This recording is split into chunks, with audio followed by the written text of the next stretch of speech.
السلام علیکم جی۔ ناول شروع کرنے سے پہلے جلدی سے میرے چینل کو سبسکرائب کر دیجئے اور ویڈیو کو لائک کر دیجئے۔ بنا وقت ضائع کیے چلتے ہیں ناول کی جانب۔ تمہیں محسوس کرنا چاہتا ہوں زائشہ، تمہارے جسم کے ایک ایک پور کو چھونا چاہتا ہوں، وہ بے خود سا بولا۔ ہماری کل شادی ہے آہل؟ پھر تو اچھی بات ہے نا، شادی سے پہلے ہو یا بعد میں کیا فرق پڑتا ہے، شادی تو ہونی ہی ہے۔ اس نے اپنی شرٹ اتار کر بیڈ کے دوسری جانب پھینکی۔ زائشہ نے اسے بغیر شرٹ کے دیکھ کر آنکھوں پر ہاتھ رکھا اور مزید رونے لگی۔ آہل کو نہ جانے کیا ہو گیا تھا، اسے زائشہ کی تکلیف نظر ہی نہیں آ رہی تھی۔ وہ پہلے کی طرح اپنے کام میں مصروف ہوا۔ اس نے زائشہ کے پیٹ پر اپنے ہونٹ رکھے تو وہ تڑپ اٹھی۔ نہیں، آپ ایسا نہیں کر سکتے۔ زائشہ نے اپنی قمیض درست کی اور اٹھنے لگی جب آہل نے اس کا بازو سختی سے پکڑ کر بیڈ پر پٹھا۔ آہل نے اس کی عزت داغدار کرنے میں کسر نہ چھوڑی تھی۔ زائشہ کی سسکیوں سے پورا کمرہ گونج رہا تھا مگر آہل کو پرواہ نہ تھی۔ کیا ہو چکا تھا اسے، کیوں اس نے اپنی ہی ہونے والی بیوی کی عزت نیلام کر رہا تھا؟ زائشہ کا جسم نڈھال ہوا، تکلیف کے مارے اس میں حرکت کرنے کی بھی ہمت نہ رہی تھی۔ کتنی ہی دیر تک وہ اس کی شدتیں برداشت کرتی رہی۔ نازک جان کب بے ہوش ہوئی، آہل کو اس بات کی خبر تک نہ ہوئی۔ وہ پرسکون ہونے کے بعد اس سے الگ ہوا اور پل ہی میں گہری نیند سو گیا۔ زائشہ بستر پر کسی بے جان چیز کی طرح پڑی تھی۔ اس کی محبت، اس کے یقین، اس کے بھروسے کو پاؤں تلے کچل کر وہ ظالم سکون کی نیند سو رہا تھا۔ جب اسے ہوش آیا تو کمرے کی چھت اسے گول گول گھومتی ہوئی نظر آ رہی تھی۔ کتنی ہی دیر وہ بے حس و حرکت لیٹی رہی۔ ماں باپ کا خیال آنے پر اس نے اٹھنے کی ہمت کی اور زمین پر بکھرے اپنے لباس کو اٹھایا۔ ایک نظر گردن موڑ کر اس ظالم انسان کی طرف دیکھا۔ کیا یہ وہی شخص تھا جس نے اسے محبت کرنا سکھایا تھا، اعتبار کرنا سکھایا تھا؟ درد سے زائشہ نے آنکھیں بند کیں۔ تم جیسے رئیس زادے مجھ جیسی غریب لڑکیوں سے کبھی شادی نہیں کرتے۔ تم لوگوں کو لڑکی کا بھروسہ جیت کر ان سے اپنا مطلب نکالنے کے سوا اور کوئی غرض نہیں ہوتی۔ تم نے صرف میرا بھروسہ ہی نہیں، مجھے بھی اندر تک توڑ دیا ہے آہل۔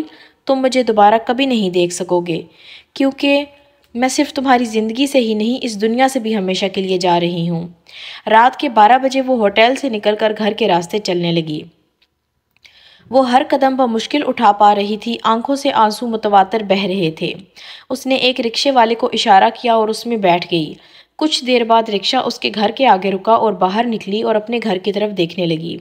آج اس کی مہندی تھی، اس کے نہ ہونے پر اس کے ماں باپ نے لوگوں کو کیا جواب دیا ہوگا، انہیں کتنی شرمندگی کا سامنا کرنا پڑا ہوگا۔ اب کیا منہ دکھائے گی وہ اپنے ماں باپ کو، کیا جواب دے گی اتنی رات گئے گھر لوٹنے کا؟ یہ سوچ سوچ کر وہ اپنے ماں باپ کا مان توڑ چکی تھی۔ اس نے دل چاہا کہ وہ اپنی جان لے لے۔ لڑکھڑاتے قدموں کے ساتھ اس نے اپنے گھر کی دہلیز پر قدم رکھا۔ اس کے ماں باپ جو اس کے لوٹنے کا انتظار کر رہے تھے، اسے دیکھ کر اس کی طرف لپکے۔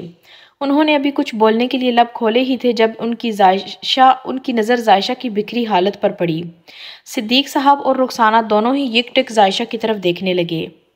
یہ کیا حالت ہے زائشہ، اور کہاں تھی تم؟ رخسانہ نے زائشہ کو اوپر سے لے کر نیچے تک دیکھتے ہوئے کہا۔ زائشہ کی ہلکی ہلکی سسکیاں انہیں مزید پریشان کرنے لگیں۔ وہ کچھ بولے بغیر اپنے کمرے کی طرف بھاگی اور اندر سے دروازہ لاک لگا لیا۔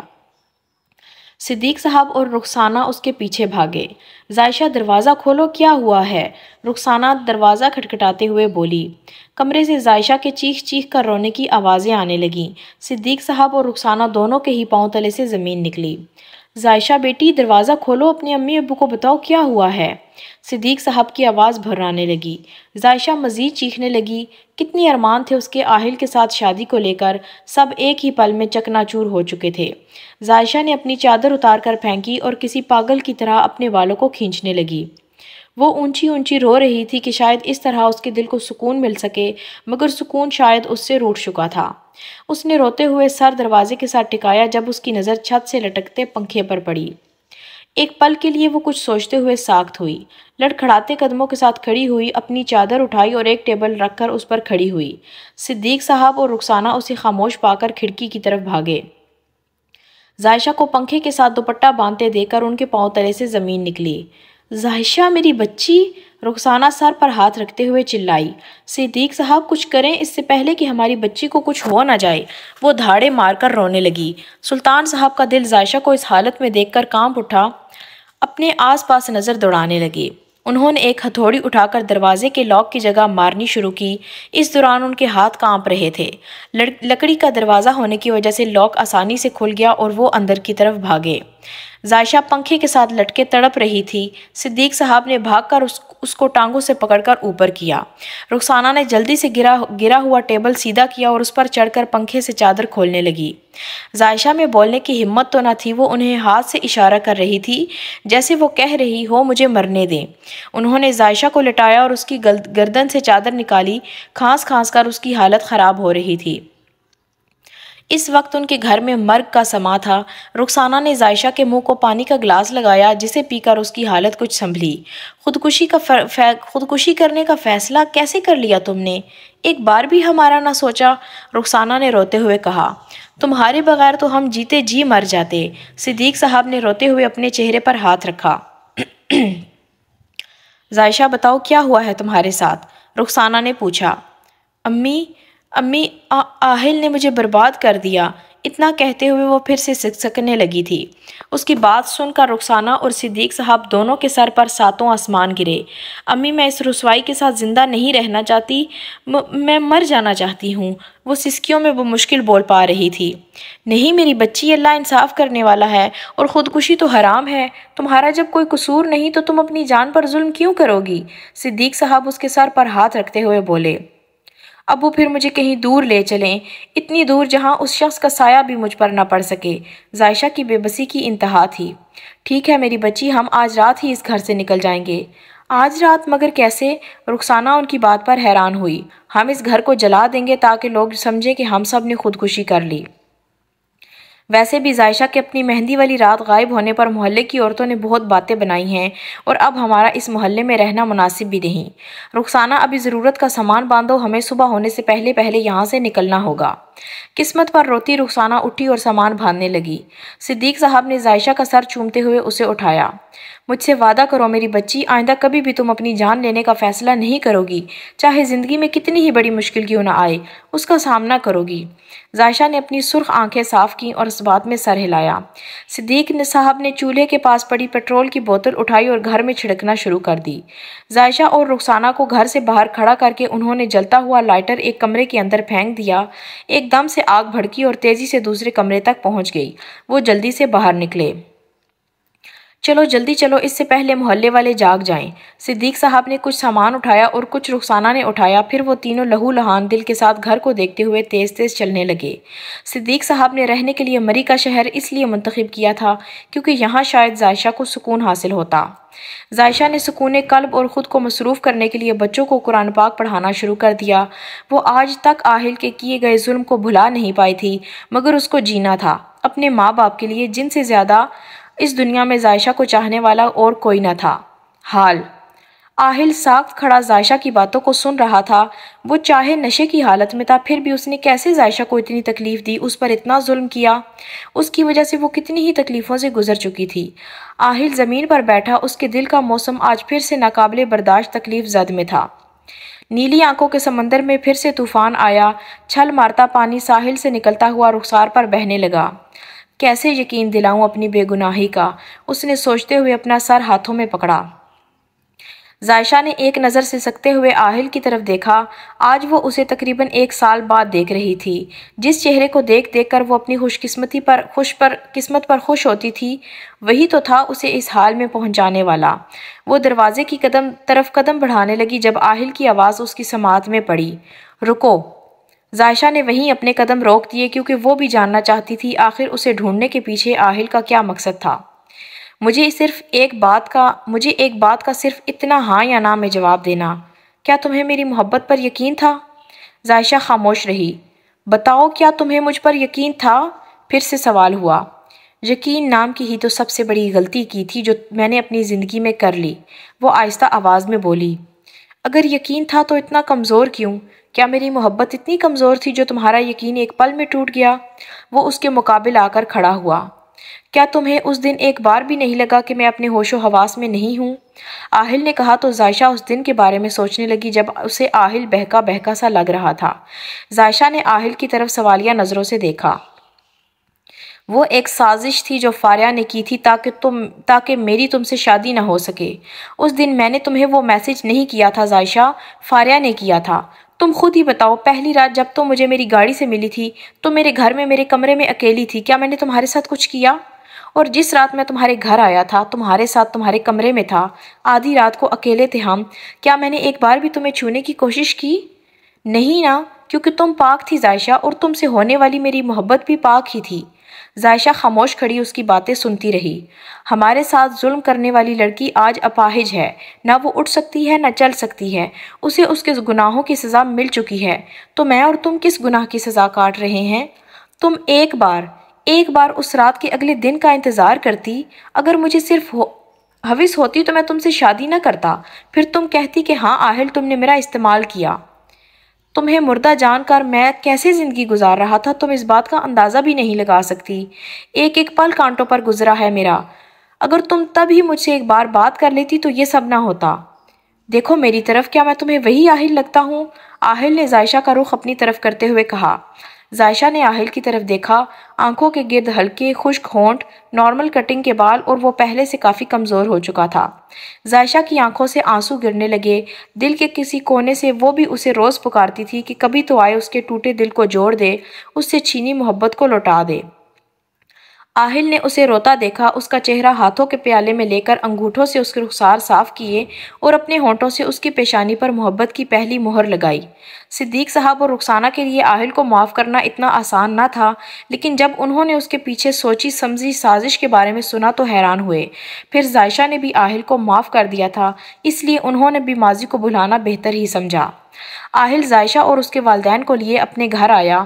ڈور بیل کی آواز پر نوری نے دروازے کی جانب قدم بڑھائے۔ مہاویرہ آتش دان کے پاس بیٹھی تھی جب اس کی نظر دروازے سے داخل ہوتے آہل کے ساتھ زائشہ پر پڑی۔ وہی کالی گہری آنکھیں۔ مہاویرہ کو زائشہ میں بلال کا عکس نظر آنے لگا۔ وہ آہستہ سے اٹھتی ہوئی زائشہ کے پاس آئی۔ زائشہ سوالیہ نظروں سے اسے دیکھنے لگی کہ ماہا نے زائشہ کے کندھے پر سر رکھا اور آنسو اس کی رخساروں پر بہنے لگے۔ زائشہ اس کے اچانک عمل پر حیران ہوئی۔ آہل کے دل کو ٹھیس لگی، وہ جان چکا تھا کہ مہاویرہ کیوں اس کے گلے لگ کر رو رہی ہے۔ مہاویرہ آؤ تمہیں تمہارے کمرے میں چھوڑ آؤں۔ آہل نے اسے زائشہ سے الگ کیا۔ آہل نے زائشہ اور اس کے والدین کو بیٹھنے کا کہا اور مہاویرہ کا ہاتھ پکڑے اس کے کمرے میں لے گیا۔ واپس آ کر وہ ان کے ساتھ صوفے پر بیٹھا۔ مجھے آپ سب کو کچھ بتانا ہے، آہل بولا۔ سبھی اس کی طرف سوالیہ نظروں سے دیکھنے لگے۔ میرے اور زائشہ کے ساتھ جو ہوا اس میں میرا کوئی قصور نہیں تھا، مگر میری بہن کو اس حال میں پہنچانے والا پورے پلان کے تحت اس کی زندگی اجاڑ گیا ہے۔ کیا؟ لیکن کون؟ رخسانہ نے حیرت سے پوچھا۔ آپ کا بیٹا بلال۔ آہل کے منہ سے بلال کا نام سن کر سب کو حیرت کا زوردار جھٹکا لگا۔ لیکن بلال نے ایسا کیوں کیا اور اس کا مہا بیٹی سے کیا تعلق؟ صدیق صاحب نے سوال کیا۔ بلال نے مجھ سے آپ سب کی موت کا بدلہ لینے کے لیے مہاویرہ کا استعمال کیا ہے۔ لیکن بھائی کو کیسے معلوم؟ ہمارا تو 5 سال سے اس سے کوئی رابطہ نہیں، اس بار زائشہ نے سوال کیا تھا۔ اب یہ باتیں کرنے والی نہیں ہیں، اہم بات یہ ہے کہ ہمیں بلال کو ڈھونڈنا ہوگا۔ اس نے مہا کو پریگننسی میں ڈائیورس دی تھی، وہ اب بھی اس کا شوہر ہے، ان کی ڈائیورس نہیں ہوئی، آہل نے وضاحت کی۔ مگر ہمیں نہیں معلوم وہ کہاں ہے، اسے ڈھونڈنا اتنا آسان نہیں ہوگا، رخسانہ بولی۔ اگر آپ کی طرف سے نیوز میں ایڈ دیا جائے تو شاید کام ہو سکتا ہے، کیونکہ جب اسے معلوم ہوگا کہ اس کی فیملی زندہ ہے تو وہ آپ سب سے ملنے ضرور آئے گا، آہل نے کہا۔ یہ ٹھیک رہے گا، خدا کرے وہ ہمارا اشتہار دیکھ لے، صدیق صاحب نے دعا کی۔ 1 ماہ تک بلال کو ڈھونڈنے کی ناکام کوشش نے آہل اور زائشہ کو مایوس کر دیا۔ انہوں نے نیوز میں 2-3 بار ایڈ دیا مگر ابھی تک بلال کا کوئی اتا پتہ نہ تھا۔ آہل اپنی شادی مہاویرہ کی ڈیلیوری کے بعد کرنا چاہتا تھا مگر مہاویرہ کے اصرار پر اسی ماہ کی تاریخ رکھ دی گئی۔ آج آہل اور زائشہ کی مہندی تھی، پورا گھر سنہری پھولوں اور کینڈل سے سجایا گیا تھا۔ آہل سفید کرتا شلوار پہنے سٹیج پر بیٹھا تھا اور زائشہ جو پیلے رنگ کی خوبصورت فراک میں ملبوس تھی اس کے ساتھ بیٹھی کوئی اپسرا ہی لگ رہی تھی۔ مہندی کے گانوں کی آواز پورے گھر میں گونج رہی تھی، ہر طرف گہما گہمی کا سما تھا۔ مہاویرہ اپنے کمرے کی کھڑکی سے آہل اور زائشہ کو حسرت بھری نظروں سے دیکھ رہی تھی، شاید اسے ان دونوں میں اپنا اور بلال کا عکس نظر آ رہا تھا۔ ایک لمبا سانس خارج کرتے ہوئے وہ ڈریسنگ کی طرف آئی، اس نے شیشے میں خود کو سر سے لے کر پاؤں تک دیکھا۔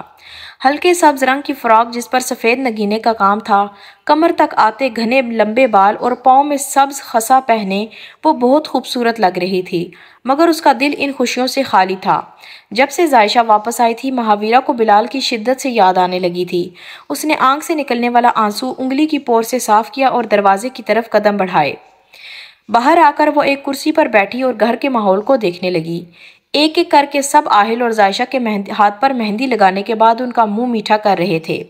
آہل کی خوشی کی حد نہ تھی، وہ بار بار کن اکھیوں سے عائشہ کو دیکھ رہا تھا اور عائشہ اس کی نظروں سے گھبرا رہی تھی۔